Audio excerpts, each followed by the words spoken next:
And I want to speak specifically to urge my colleagues to support the Burma Political Prisoners Assistance Act, H.R. 2327.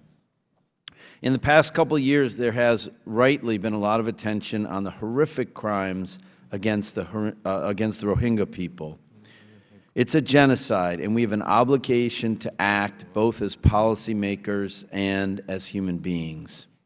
But far less has been said about those who are fighting to shed light on that crisis and share the stories that are sadly so dangerous yet so important to tell about the Rohingya situation and other human rights violations in Burma.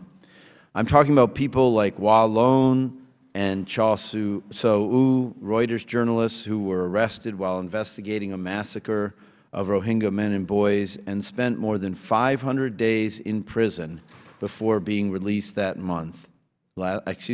month. Even now, they have not been officially exonerated of the false charges against them. Their stories are indicative of a much, much bigger problem when it comes to free expression in Burma. There have been crackdowns on peaceful protesters. There was the arrest of Aung Ko Twe, a former child soldier who gave an interview talking about his experience being abducted and forcibly recruited by the Burmese military at the age of 13.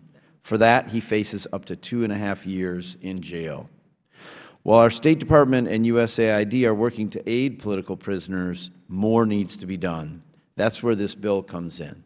We need to support efforts to change or repeal the very laws that are being used to stifle free expression and honest reporting, and that were used to imprison people like Wa Lone and Chaw So U. Many of these laws date back to the colonial era. We should support the creation of an independent prisoner review mechanism to examine cases like these and offer recommendations as to how the law might better protect free expression.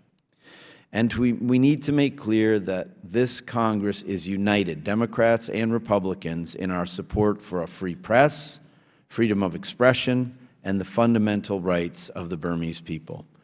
Thank you again, Mr. Chairman, for bringing this bill up today, and to your staff for their hard work. And I want to thank in particular Congresswoman Wagner for partnering with me to introduce this legislation. I urge my colleagues to support it and the entire package, and I yield back the balance of my time. Thank you.